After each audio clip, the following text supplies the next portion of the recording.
was in those peace pipes that the American Indians were smoking in the very earliest of times, hundreds of years ago? Well, it wasn't marijuana. Scholars on this subject agree. Smoking herbs is an ancient Native American practice, but the American Indians didn't have marijuana as we know it until the Europeans brought it with them to the New World in the 1500s, about 500 years ago.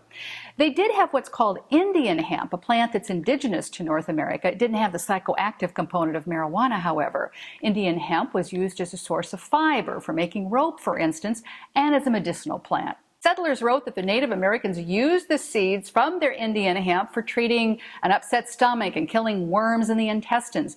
The root was made into an extract and used for quelling inflammation that comes from gout, joint, and hip pain.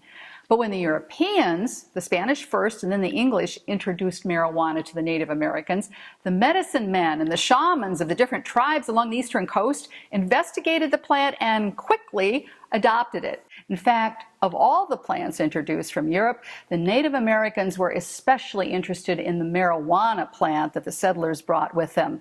That, according to Christian Rech.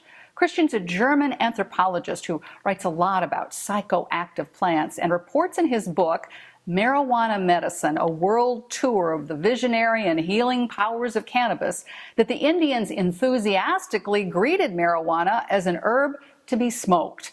By the way, he says that members of the Lakota, Blackfoot, and Cherokee tribes have told him that marijuana was the only good thing that the white man brought with him to the New World.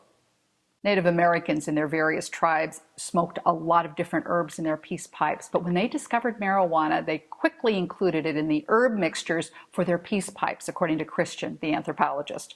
He says it was primarily smoked as an agent of pleasure and to intensify social contact. Hence, marijuana's effects are an excellent fit with the concept of the peace pipe.